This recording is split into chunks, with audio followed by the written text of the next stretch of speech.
నమస్కారం ఘంటారావానికి స్వాగతం. ముందుగా ప్రధాన అంశాలు. న్యాయ వ్యవస్థపై అత్యంత విశ్వాసం ఉందన్న సీఎం. పత్రికల్లో వచ్చిన వార్తలపై విచారం వ్యక్తం చేస్తున్నట్టు వెల్లడి.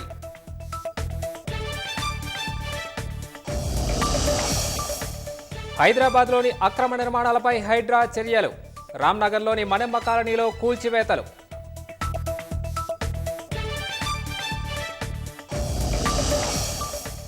సంపన్నులకేమో నోటీసులు, పేదలకు కూల్చివేతల. హైడ్రాపై మాజీ మంత్రి శ్రీనివాస్ గౌడ్ మండిపాటు.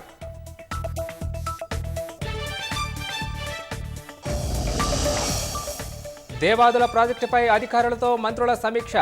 వచ్చే ఏడాది ఆఖరుకు పూర్తి చేయాలనే లక్ష్యంతో కసరత్తు.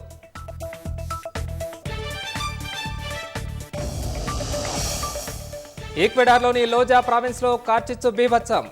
దావానలంతో కాలి బూడిదైన 4000 హెక్టార్ల అటవీ ప్రాంతం.